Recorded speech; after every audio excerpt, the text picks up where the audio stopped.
मेरे नन्हे मुन्ने प्यारे प्यारे बच्चों को रीता सरकार का नमस्कार। मैं आप लोगों को कहानियाँ सुनाती हूँ। मेरी आज की कहानी का शीर्षक है 7 सुनारों की कथा। किसी शहर में 7 सुनार रहते थे। सुनार जानते हैं ना, जो सोने के आभूषण बनाते हैं।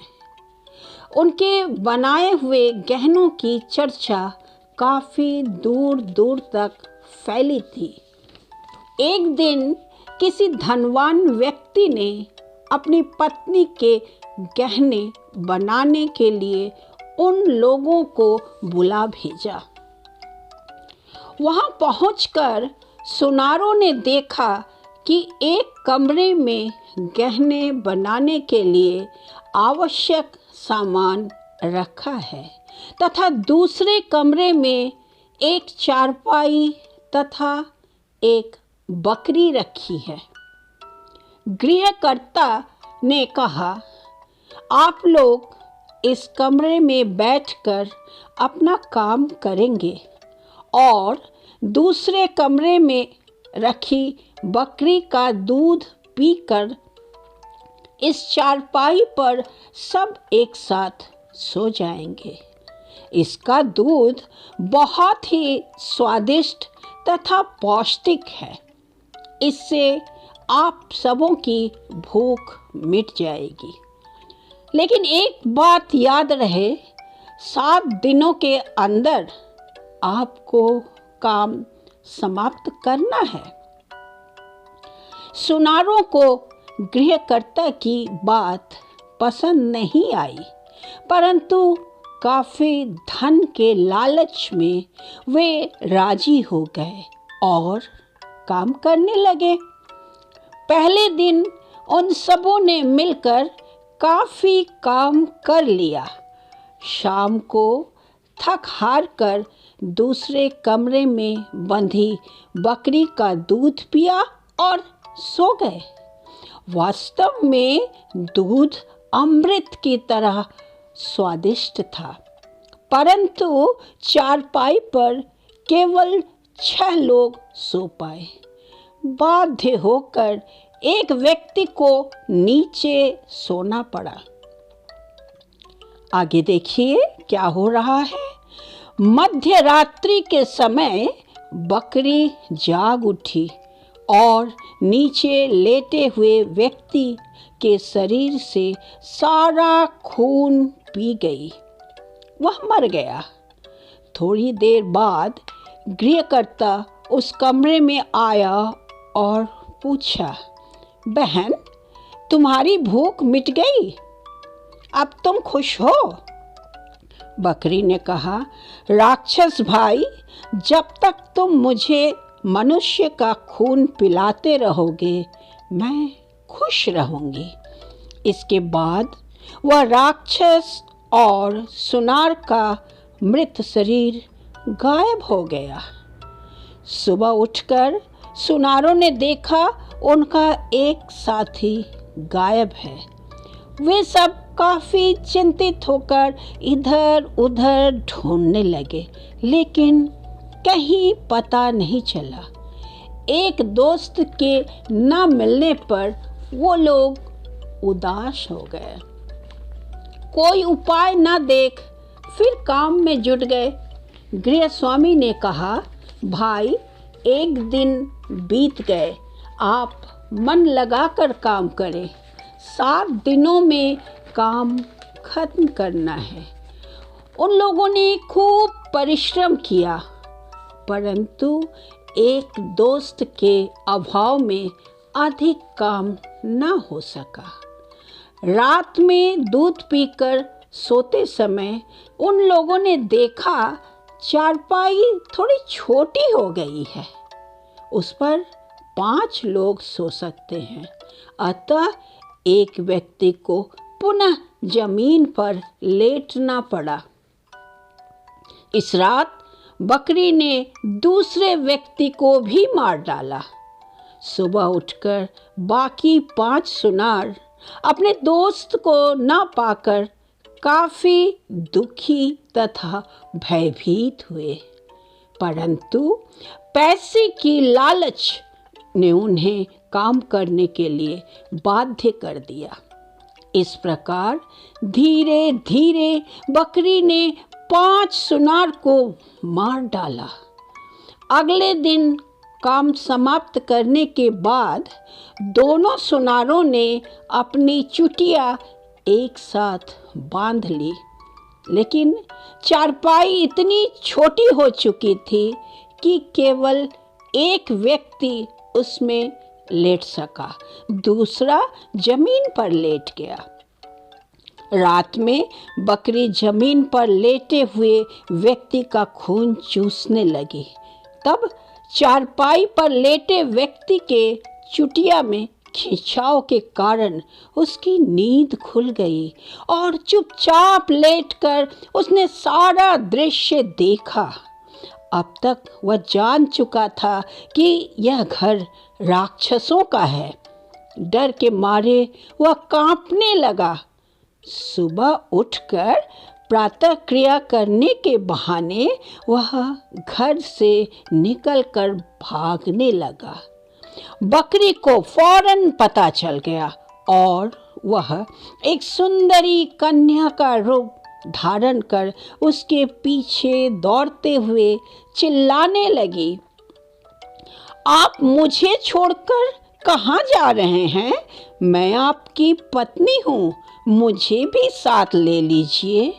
भागते भागते सुनार जंगल में एक पेड़ पर चढ़कर भगवान शिव की आराधना करने लगा। भूतनाथ महादेव, इस भयानक राक्षसी से मेरी रक्षा कीजिए। शिव जी को उस पर दया आ गई। तब तक राक्षसी पेड़ के पास पहुंच चुकी थी, परंतु काफी कोशिशों के बावजूद वह पेड़ पर नहीं चढ़ सकी और नीचे बैठकर रोने लगी। ठीक उसी समय एक राजा शिकार खेलने निकले थे। सुंदरी कन्या को रोते हुए देखकर राजा ने उससे रोने का कारण पूछा। उसके बाद पेड़ की तरफ इशारा करते हुए राजा ने कहा, भैया, इतनी सुंदरी कन्या के साथ तुम दुर्व्यवहार क्यों कर रहे हो? जाओ, इसे घर ले जाओ। सुनार ने सोचा सच बताने पर कोई यकीन नहीं करेगा, इसलिए उसने कहा, महाराज, मैंने उसे छोड़ दिया है, अब मुझे इसकी जरूरत नहीं, आप इसे ले जा सकते हैं। राजा ने कहा, मैं अपनी प्रजा से उपहार नहीं स्वीकार करता हूँ, अतः तुम इसके बदले मुझसे 2 लाख रुपए ले लो। सुनार ने कहा, जब तक ये कन्या यहाँ रहेगी मैं नीचे नहीं उतरूँगा, आप पैसे पेड़ के नीचे रख दीजिए। राजा ने वैसा ही किया और सुंदरी कन्या के साथ धूमधाम से शादी रचाकर उसे राजमहल ले आए। राजा के पास उनका प्रिय पुत्र, एक प्रिय घोड़ा तथा एक प्रिय कुत्ता था। पहले दिन राक्षसी ने घोड़े को मार डाला और उसकी हड्डियों को बाकी 7 रानियों के महल में फेंक दिया। घोड़े को ना पाकर राजा बहुत क्रोधित हुए।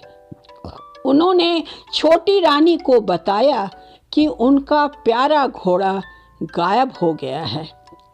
रानी ने कहा, आप 7 रानियों के महल की तलाशी लें। रानियों के महल से घोड़े की हड्डी मिली। रानियों के बार बार मना करने पर भी राजा को विश्वास नहीं हुआ। इस प्रकार दूसरे दिन कुत्ता और तीसरे दिन लड़का गायब हो गया। क्रोधित राजा ने सातों रानियों को अंधेरे कुएं में डाल दिया।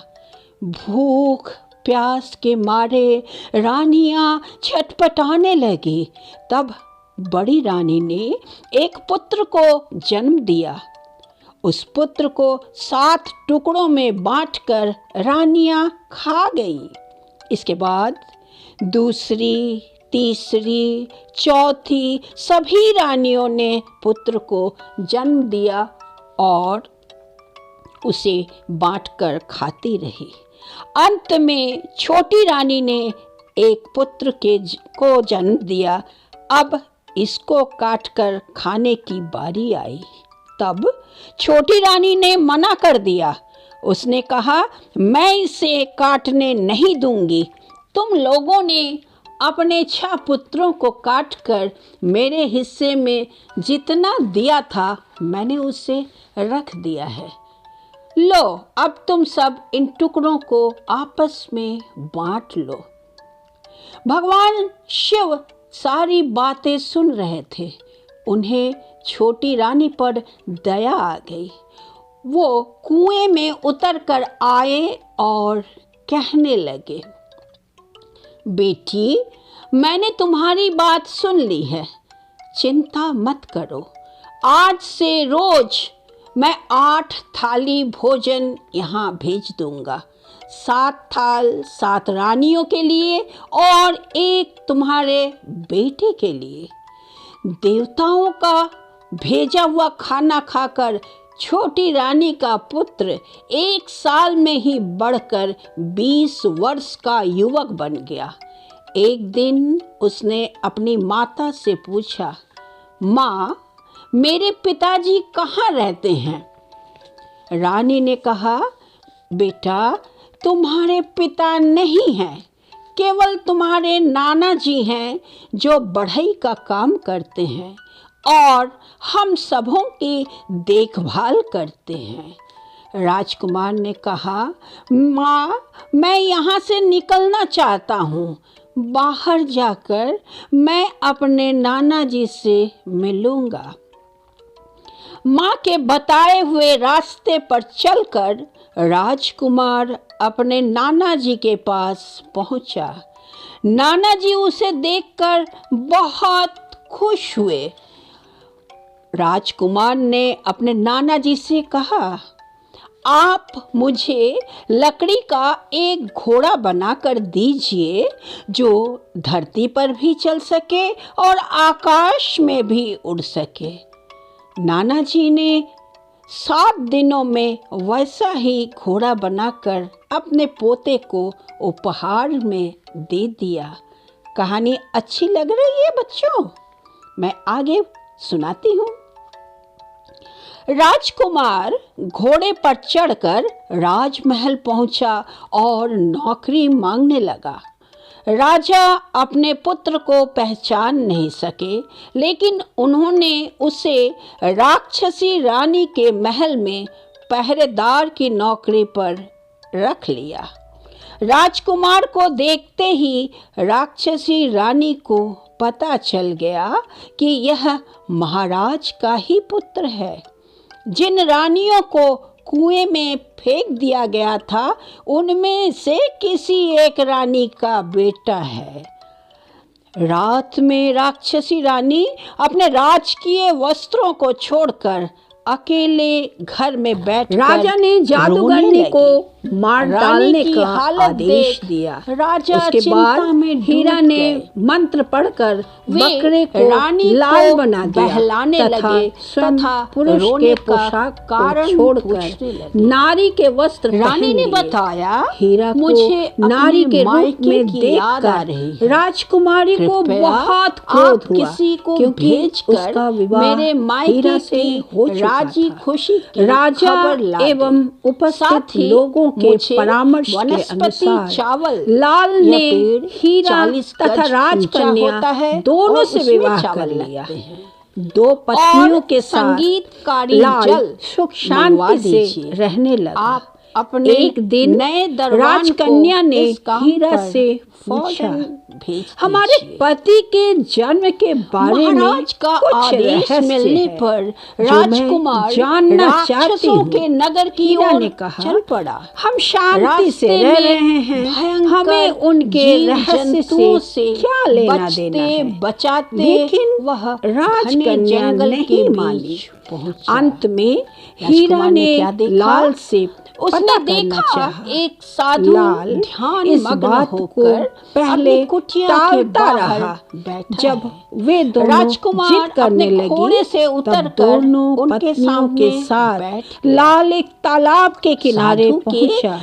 आंख उनको खोलते ही किनारे राजकुमार छोड़कर ने लाल उन्हें पानी प्रणाम में उतर किया गया और कहा, गहराई में कृपया डूबता गया। आप उसने मेरी पूछा, सहायता क्या कीजिए। अब भी तुम दोनों मेरे जन्म महारानी का ने रहस्य जानना वनस्पति चाहती हो? चावल तथा राजकन्या ने कहा, संगीतकारी जल जी मंगवाया है। हाँ।